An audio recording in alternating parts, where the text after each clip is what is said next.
Week one of the college football season did not disappoint as we saw multiple top 10 teams go down and we saw multiple memorable performances, both good and bad. Today, I'm going to give you my stock report on 20 players that I think either boosted or hurt their draft stock.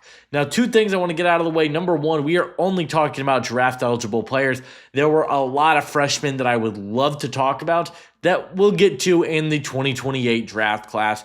Secondly, I am recording this before the TCU and North Carolina game. Me and my wife are going out of town, so just wanted to get this video up for you guys before then. But guys, I don't want to waste any more time. Hit that like button, ring that notification bell. We're going to be doing this type of video every single week here on the channel. But we're going to be starting from the games on Thursday, going up until the games today. And that is going to start with the USF and Boise State game. And I want to highlight quarterback Byram Brown, a guy that I really liked a couple of years ago when he was looked at as a potential draft prospect last year. Ended up battling some injuries and his accuracy was all over the place. But this is a guy that I thought put the USF Bulls on his back, and they made a huge statement win against Boise State. He went 16 of 24 for 210 yards. But I think where he really made an impact was on the ground. 10 carries, 70 yards, 2 touchdowns. This is a big quarterback with the ability to run through you. He doesn't want to run around you. He's not a guy that is a crazy speed threat. I do think he has good speed around the edge, but he is a guy that I thought brought real toughness as a runner.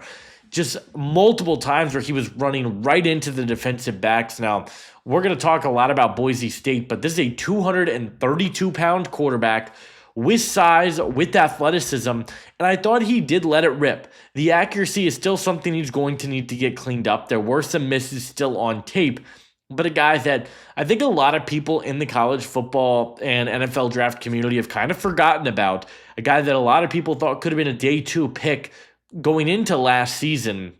Now he comes out, makes this statement win. USF looks awesome. Let's see if they can keep it up. But I thought Byram Brown had a really good week and is definitely a guy that I thought boosted his draft stock. But in the same game, I want to talk about a Boise State player, and that is Cage Casey. Played 80 snaps, allowed 4 pressures. I do have a slight stock down for him because I just think that the arm length limitations were really telling in this game. You're going up against a USF team that had a completely new defensive line. And ultimately, I just didn't think Cage Casey played particularly well. Allowed 4 pressures. That's ultimately not what I'm overly concerned about. I'm mostly worried about the foot speed and the arm length. There were a lot of moments where he was just getting beat to his outside shoulder. He seemed a little slow off the line of scrimmage, plays with high pads. I think he's probably going to be a guard at the next level. There were some of those question marks that I had on him going into this game and into this season for Boise State is how is he going to look in terms of going up against better competition where he didn't look amazing. He is a bit undersized, and I thought that the arm length was a bit of a concern, and I thought it really showed up in this game against USF. So let's see if he's able to continue to bounce back. Just 4 pressures on the game. It's not a bad number, but definitely a number that I think could go up. I think the highest guy, who we will get to later, allowed 6 pressures. So he's kind of in that mix. I didn't think he had an awesome week 1 against USF. So I do have him slightly dipping, and I thought he hurt his stock a little bit with this game. Moving on, we've got Damon Wilson. Only played 19 snaps for Missouri. 2 pressures, 2 sacks in this game. They played Central Arkansas, so that's not something I'm going to be putting a lot of stock in, but Damon Wilson is a guy that had a lot of buzz going into this college football season because he's a transfer from Georgia and a guy that has all of the athletic traits that you want to look for in a starting edge player. He is a big edge with athleticism, with explosiveness, and he really showcased that against Central Arkansas. Now, like I said, you're not playing the greatest competition, but a 91.3 defensive grade per PFF, a 90.9 pass rushing grade. Like I said, 2 run stops, I should say, 2 sacks, 2 pressures. Played pretty well in this game. Let's see how he can do against better competition. That is going to be the big concern, but a guy that checks all of the athletic boxes that you're looking for. And if he can continue to build off of this and play up to this standard in SEC play, they got a big matchup against Kansas next week that I think could be a big test for him. I'm excited to see what he can do. So I wanted to just throw his name out here. Not going to spend a ton of time on all of these guys, but I thought Damon Wilson looked really solid. And then we're going to talk about Preston Zachman, a safety from Wisconsin that was absolutely phenomenal for the Badgers in a game that wasn't exactly the prettiest. They struggled at times against Miami of Ohio, but in 36 snaps, Zachman was everywhere. 2 tackles, was targeted 3 times, allowing 0 receptions, had 2 interceptions in this game as well. Wisconsin always seems to have these really solid back-end players. We saw it with Hunter Wohler last year, and Preston Zachman is another one of these guys. He was on my watch list going into the year. Ultimately didn't end up getting to him when I did my safeties video, but definitely a guy I want to go back and watch some of the tape on because the ball skills were there, and I love the size. He's 6'1", 212 pounds. I thought he showed a willingness to play around the box, showed some good run defense in there, and the back end ball production was there. If you're getting interceptions, if you're making plays on the back end, that's something that I really love to see and I value pretty heavily. So, yeah, Preston Zachman, again, not the greatest competition, Miami of Ohio, but a game where his turnovers kind of helped win Wisconsin that game. There was a lot of question marks about Wisconsin going into it. While not all the questions were answered, I thought the secondary definitely stepped up, and I thought Zachman was the big reason for it. So he was a big riser for me this weekend. Then we're going to get into one of the games that I was most excited about this weekend, and that was Baylor and Auburn. Sawyer Robertson's the guy that didn't end up making this because I know a lot of people are going to say that he had a down game. I thought he played fine. But Michael Trigg is a guy that I really, really was impressed by. 2 drops in this game. That is a number that you definitely want to see go up. But he was targeted 16 times in this game. A guy that Sawyer Robertson was looking for, and he made plays when he was targeted. 7 receptions for 99 yards, had a touchdown. This is just an NFL athlete. There's no question about it. A guy who's had a bit of a interesting college journey. Started his career off at Ole Miss. I take that back. He started off at USC, catching passes from Jackson Dart. Went to Ole Miss for a couple of years, and then played at Baylor last season. Look, at 6'4", 245 pounds, he just is a really fluid mover for the tight end position. He's quick in and out of his breaks. He's got vertical speed to make plays. The hands are going to be a concern. 2 drops in this game, you don't like to see that.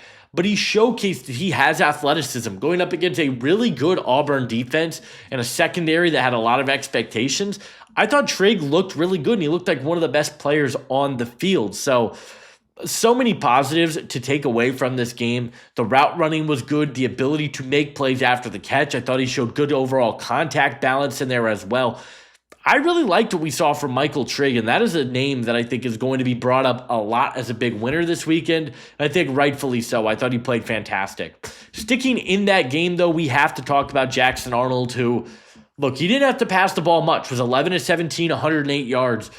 This is a quarterback that I'm not going to compare him to Jackson Dart because I don't know if I'm there just yet, but there are a lot of similarities to the confidence that he plays with. And that I talked about that on my Jackson Dart prospect spotlight.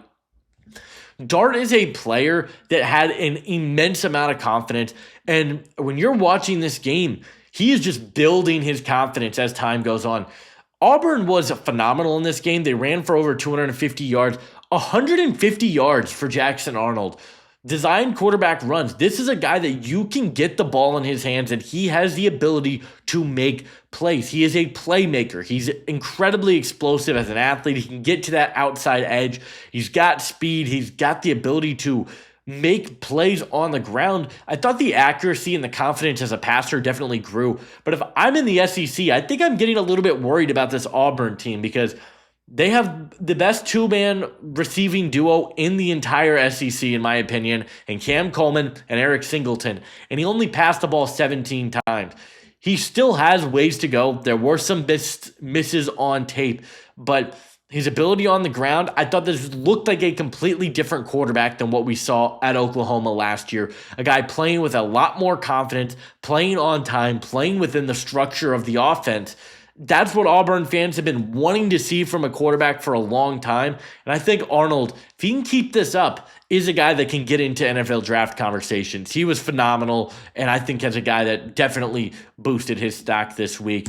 But now let's talk about the Saturday games. Starting off with Colton Hood.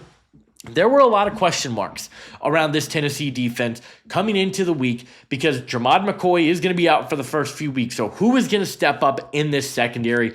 And it was Colton Hood, the Colorado transfer, and he was phenomenal in this game, was locked down in coverage. A guy that I did watch in the summer, and I wasn't overly impressed with him, but I thought he played phenomenal for Tennessee this weekend. Played in 86 snaps, had 5 tackles. Was targeted, I believe it was targeted, yes, 5 times, allowing just 1 reception. Didn't have an interception, but made a pass breakup and then had a fumble recovery for a touchdown. This is a guy that just played physical. He is a good corner that's got size at 5'11", 190. I think he can play inside. He can play outside. Showed that for Tennessee, but he showed some good explosiveness. He was in and around the ball a lot. Had that nice scoop and score for Tennessee in this game. But a guy that was just really hard to throw the ball against. He had fluid hips. He ran the routes for the receivers practically, it felt like at times. The big area that I want to see him improve upon is the play strength. 2 missed tackles, a guy that missed a ridiculous amount of tackles last year, missed 36% of his tackles last year. That's obviously not going to fly in the SEC. He still had 2 misses on tape, but showed a little bit more willingness around the ball. But it was the coverage, allowing just a 20% reception rate in this game, making the pass breakup, and then making a big play. Tennessee looks like they're in good hands, a team that I was lower on coming into the year as a Vols fan, but they looked really good, particularly on the defensive side of the ball, and I thought Colton Hood was a big part of that. So a guy that I definitely think is on the rise this week. And then we're going to the headliner of the week. We've got 3 different players to talk about. Jermaine Matthews is a player that I absolutely loved. If you go back to my Ohio State deep dive, if you go back to my cornerback rankings, I threw his name out there as a guy to watch. He was, I think, maybe the best player on the field for the Ohio State defense, which is saying a lot when you have Caleb Downs and Sonny Styles and NFL guys. Jermaine Matthews was absolutely phenomenal. Was targeted 4 times, allowed 2 receptions, had an interception, had a pass breakup that probably could have been another interception and ended up being, I think Sonny Styles ended up dropping it, but he was everywhere. The ability to mirror routes is so textbook for Jermaine Matthews. A guy that is so fluid in his hips, a guy that I think has the right size. He is 5'11", 189 pounds, so a very similar build, but plays with physicality, is good in press. I loved what he did as a blitzer and as a run defender. The ball skills, the closing speed were there, and I love that he, toned it back physically. A guy that did have some penalty concerns last year when he saw the field. Those didn't really show up. He was really, really, really good in this week. A guy that, Ohio State has a history of producing great corners. I think Igbenogson was a guy that a lot of people had some excitement for. I think Jermaine Matthews is going to end up being the better corner of the 2. Was phenomenal in week 1, and I think the sky is the limit for this guy. I really, really loved what we saw from Matthews this week. And then sticking with Ohio State, it's Arvell Reese. 4 pressures, a sack, 3 tackles, 4 run stops in this game. Arvell Reese is another player that in my deep dive I did talk about. There is just some really fun stuff on his tape. 6'4", 238 pounds. He's got the size that you look for, but the area that you absolutely loved about him was the ability to come downhill. A really good downhill athletic run defender, and he showed that. They dialed him up as a blitzer.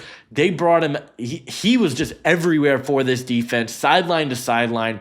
I do think he is a little bit stiff in the hips still, and he makes has some bad moments in coverage, but those didn't really show up. His ability in the box, making plays as a run defender, was a huge bonus for this Ohio State team. Yes, you have Sonny Styles, who I think can get into first-round conversations as a linebacker, but Arvell Reese had the explosiveness, the athleticism, and I thought was the better overall linebacker of the 2 in week 1. So Ohio State, 2 guys that we didn't have on draft radars coming into the week, that, I watched them because I did a whole video on the Ohio State roster, but I wasn't looking at them as top draft prospects.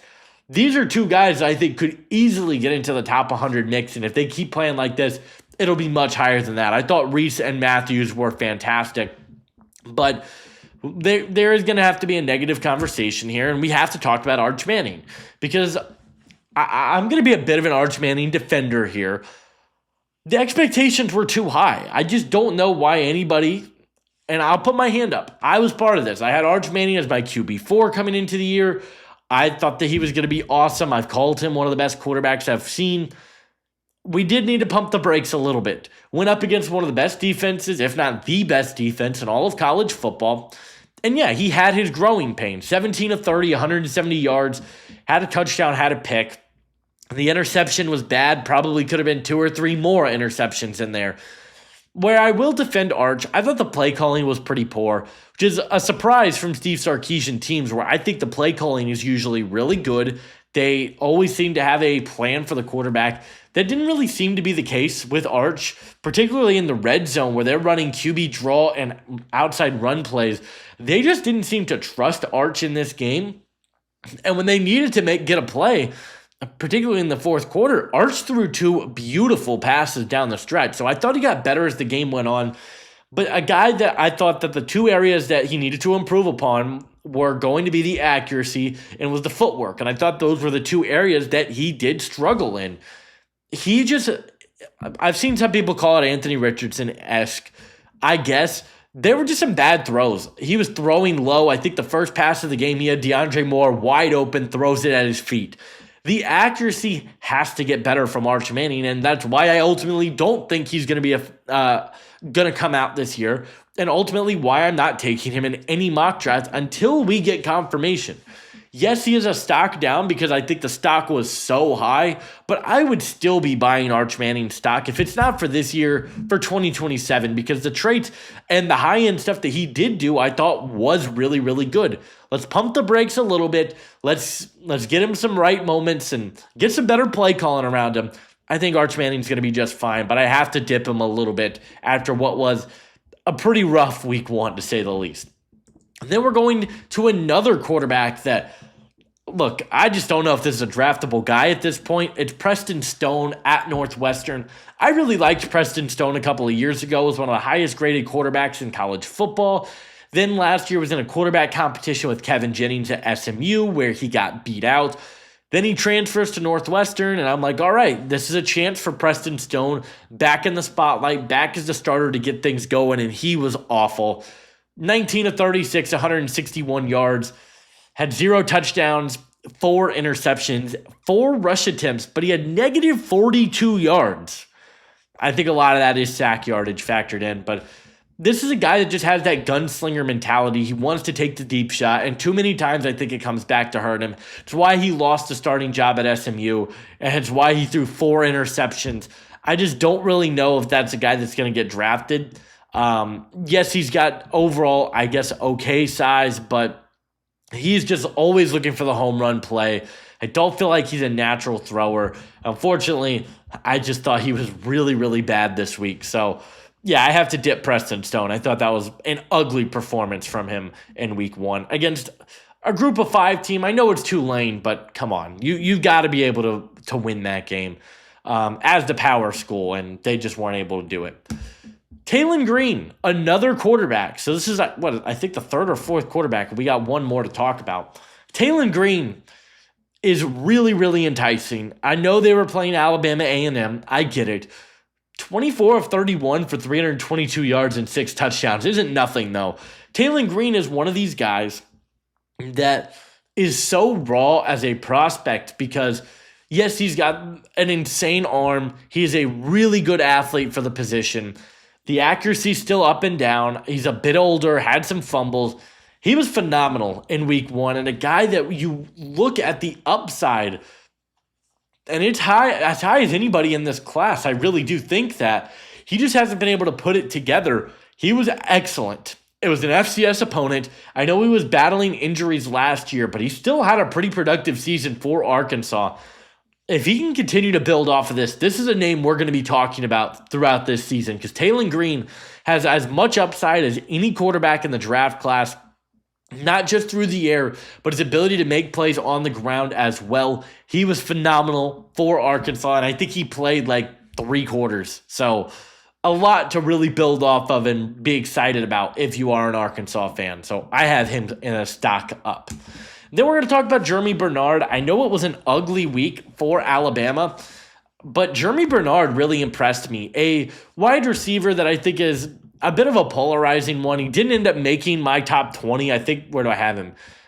26. So I've got him in that like early day 3 range right now, but a guy that I am probably going to be moving up after this week because when you look at him, no, he's not a great athlete. No, he's not a great route runner, but my God, this guy catches everything. He is a really, really smart receiver that just has great hands. And those are the type of receivers that can make a play. I don't know if there's a number 1 receiver, but 12 targets, 8 receptions for 146 yards. It was the only reliable weapon for Ty Simpson in this game. Ryan Williams wasn't that guy. It wasn't Isaiah Horton. It was Jeremy Bernard. So I loved what I saw from him. The ability to just go get the ball. He made some nice plays after the catch. And a guy that I think has been just shadowed by really great wide receivers in his college career was on that loaded Washington team that had Jalen Polk, Jalen McMillan, and Rome Odunze go to the league. Obviously, Alabama last year with Ryan Williams. Now he's still in that Alabama system, but year 2 there with Kalen DeBoer, I think he could be in for a breakout year. We saw a really good performance from him against a pretty solid Florida State secondary. And so I definitely think he is a guy that he's caught my attention. I really liked what he showed in week 1. And then now we got to talk about a negative, and that's Caden Proctor. If you guys haven't checked out my Caden Proctor prospect spotlight, I recommend pausing the video here, going to check it out, and coming right back here because everything that I said in that video is what we saw from Caden Proctor in week 1. The high-end reps of Caden Proctor, and I have said this on numerous times, are some of the best moments you will see from any offensive tackle prospect of the last 5 years. Those are just few and far between, and I don't really know what's going on. And I think teams are starting to figure him out because in 75 snaps, he allowed 6 pressures, which was the most amongst Power 4 starters, I believe. Don't quote me on that. Allowed a sack. He was awful. He was straight up garbage in this game for Alabama, and I know that's harsh, but for a guy that people are saying is a first-round tackle, is a quote-unquote generational tackle, why? What do we see on tape that says Caden Proctor should go in the first round? I get the athletic traits. He's 360 pounds. This is not a first-round tackle, and I'm not going to take him in the first round in my next mock draft, spoiler alert, because you have to be able to move as an offensive tackle. He has some of the worst plays against speed rushers. He cannot keep up on his outside shoulder, and if he does overcommit, they have the speed to beat him inside. He's not a good outside zone blocker. He's so heavy on his feet, but I think by far the most concerning thing about Caden Proctor, when defenders bring speed to power on him, his anchor has been shockingly bad over the last couple of years. It was bad in the Oklahoma game, it was bad in the Michigan game, and it was even worse today against Florida State. I just don't know how you look at this player with all of the traits and you're like, that's a guy that I need to have on my team. Yeah, he can pancake a guy in the run game, but if I want a guy that will pancake in the run game, give me Spencer Fano, give me Francis Mauigoa, give me Isaiah World even. There are just so many question marks that I have around Proctor as a prospect, and I just don't really know what to do with him. I had him in my top 30, which I think was low. A lot of people have him in their top 10s. He might make it. He might not be in my top 50 after this week. I just don't see it with him, and I thought he was awful in week 1. So there's my rant on Caden Proctor, but just so many areas he's got to get things worked out on. And then Marlon Klein, a really interesting player at Michigan, I believe is a German prospect. You guys can quote me on that. But 9 targets, had 6 receptions for 93 yards and a touchdown. Looked pretty good against New Mexico. Has big shoes to fill, obviously, with Colston Loveland and a guy that, wasn't really on my radar. I know that I had heard his name. I had him on my watch list, but a guy that is starting to make a name for himself. 6'6", 250 pounds. He's been at Michigan since 2022. Hasn't really seen the field a lot. He only had 32 targets, or 23 targets, coming into this season, but looked pretty good. I thought the ability to run routes was definitely there. He had a really nice double move on the touchdown that he did score. So yeah, there's definitely some upside there. He's been more of a blocking specialist up to this point at his time at Michigan. But the upside for him to be more than that looked apparent. And he's got athleticism. I believe he was on Feldman's freaks list. So you definitely love that. I think he's definitely a guy that has caught my attention. And I want to give you guys as much names to kind of look at throughout the season. So Marlon Klein, I got the stock up on. But now let's talk about who I think was the best player in week 1 of college football, LSU cornerback Mansour Delane. So if you guys didn't watch my cornerback rankings video, I was a lot higher on Delane than I think the consensus was. I have since dropped him down, I think like 2 spots from where I had him. I have him at CB, where is it, 7? So this is a guy that I was high on, a Virginia Tech transfer, 6'1", 187 pounds, was absolutely incredible for LSU in week 1. Just made plays everywhere. 55 snaps, 2 tackles, allowed 1 reception on 8 targets, which is a ridiculous number, and then had an interception and 2 pass breakups in there as well. A guy that I think checks all the boxes you want athletically. The size and length are there. He can stop and go on a dime. The closing speed's there. He can play in a variety of coverage schemes. The thing you weren't worried about was his play strength and run defense, which, yeah, that might still show up. But in coverage, there's just so much to love about him, and the fluidity on the back end, I think, is great. For you to allow just 1 reception on 8 targets is a really good feat. But to go further than that, the 1 reception he allowed was a screen. So I don't even know how much we can credit that to Mansour Delane. He was phenomenal. Just so sticky in coverage, so physical, made plays on the ball, had tackles. I mean, this is the exact type of player that LSU needed for their defense. They went out, they got him. He looks like he is a first-round pick. He will probably be in a first-round mock for me later this week. Stay tuned for that. But I love this guy. Was really high on him coming into the year. I thought he looked every bit as good as I thought he was. So Mansour Delane, huge stock up for me after week 1. And then sticking on the LSU side of things, let's talk about Whit Weeks, a player that I was pretty low on coming into the year. Had him around my linebacker, I want to say 12 or 13, which I know was a surprise to people. This guy's just a demon. I mean, he plays with his head on fire. He still has to continue to be more consistent at getting off of blocks and be more consistent as a tackler. Had another missed tackle in this game, but if you were watching this game closely, I don't think 4 pressures and 2 tackles really does justice. Whit Weeks was everywhere in this game, filling run lanes, coming downhill as a blitzer. I mean, when they dialed him up as a blitzer, I thought he was phenomenal, made good plays in the run game. That's the type of stuff that I wanted to see from him, and he definitely showcased that. The athleticism was on full display in this game, was creating pressure, making life difficult for the quarterback. This is a linebacker that definitely has my attention now. I wasn't as high on him coming into the year, but Whit Weeks, remember the name. He looks like he's going to be a star at the next level.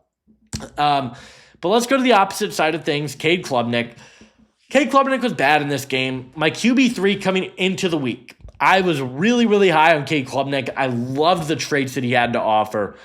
After week 1, I have now moved Cade Klubnik down to quarterback 10. Why did I move him down so far? 1, the accuracy wasn't good in this game. I thought the play calling and the receivers, yes, you're missing Antonio Williams. It's bad. It wasn't good in this game. Had an interception that was not great. He was 50% completion. So that's the big thing. The biggest question mark I had about Cade Klubnik coming into the year was his pocket presence and his ability to recognize the blitz. He did not improve on that at all. And in fact, it looked like he regressed from the Texas game, which was the last time we saw him. He was just not good. And LSU figured this out early in the game because they just started spamming the blitz at him, bringing as many guys as they could to pressure Cade Klubnik, and he just didn't have answers for it. He has to be better pre-snap. He does not see blitzes well, at least as a prospect right now. And as a result, he's running for his life and has to throw the ball away so many times because he doesn't have the ability to recognize that pre-snap. That was the biggest concern with him coming into the week, and he did not improve on that at all. I thought that he really struggled when his first read wasn't open. That showed up. He struggles to consistently scan the field, and he did try to force it a few times. So every single thing that you wanted to see Cade Klubnik improve upon, and what made me so excited about him, he didn't get better at any of them. I know it's 1 week, but nevertheless, those are the traits that you want to see. And I just didn't see it at all from Cade Klubnik in week 1. So I do have him as a stock down player for me. Then we're talking about Jonah Coleman. Jonah Coleman's just freaking awesome. I don't know why he doesn't get talked about more as one of the premier running backs in this draft class. 24 carries, 177 yards, 2 touchdowns, 22 yards on the ground or in the air. He is just so physical. He runs with his head down, makes plays that you love to see. He has the ability to, I think his speed outside is better than it gets credit for. I know a lot of people are going to say he's not the most explosive guy, but I thought yesterday against Colorado State, he showed the long speed. He showed some good receiving options, the ability to make guys miss in the open field, to hold on to the ball, the contact balance, it's all there. I had to show some love to Jonah Coleman. I thought he was really good against Colorado State. And then the final guy that I want to talk about in today's video is Nick Harbor. Look, I'm not going all the way up with Nick Harbor. It's a slight boost. Didn't have the most amazing beginning of this game, but 3 receptions, 99 yards, had 1 touchdown, probably should have been 2, but it is what it is. And Nick Harbor is one of the freakiest athletes, if not the freakiest athlete we've ever seen. And he looked pretty awesome in this game. Showed the vertical speed. The route running is still a major work in progress, but he showed the ability to make tough catches, made some nice plays. So I'm intrigued, to say the least. We're not going to go all the way up on Nick Harbor. I think everyone knows who he is. 99 speed at 6'5", 235 pounds. There's some things to love about him. Let's see if he can continue to be more consistent. But I love what we saw in week 1 against Virginia Tech. But guys, that's going to do it for me in this video. Let me know, who were you most impressed with in week 1? Who do you think boosted their draft stock? Whose draft stock do you think is tanking? Leave a like, subscribe if you are new, and I'll see you guys in the next one. Adios.